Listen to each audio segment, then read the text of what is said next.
we talk about reading like a writer. There are choices that writers make. There are choices that artists make. And why do artists make the choices they do? Why do they choose that medium?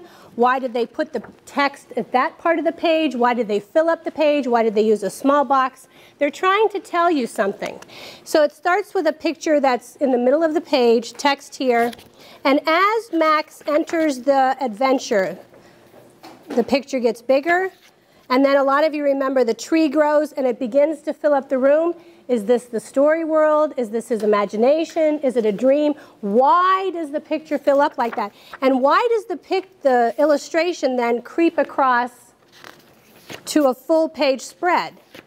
So you have, as he's entering the story world, it creeps across until everybody knows that when it gets to the Wild Rumpus, you have 3 full page spreads. And you can talk about how line is used to threaten or not be threatening. And in this case, they are not threatening. I mean, the other part of this is Max is the king and he tames them. And, you know, that's every kind of child's fantasy to sort of be the tamer or the king of adults.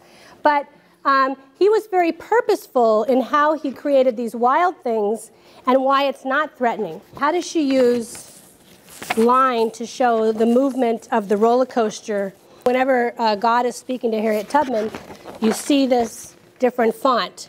And they often will use, you know, fonts, different fonts to tell different information. So this is what the parents are doing, and this is what Shirley's doing.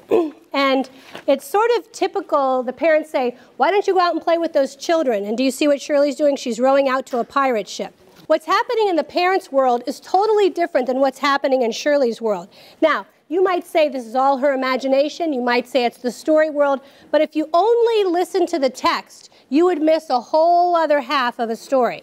You might talk about why choose this medium. These are sketched, it looks like in pastels. And you have the dog in more kind of vibrant oils over here. Who's in the foreground? Who's in the background? Who are the important characters? What do we know about setting? What can we tell about emotion? Those are just some ways to look at the illustrations in your stories to help them comprehend what's happening, because there is information in the pictures.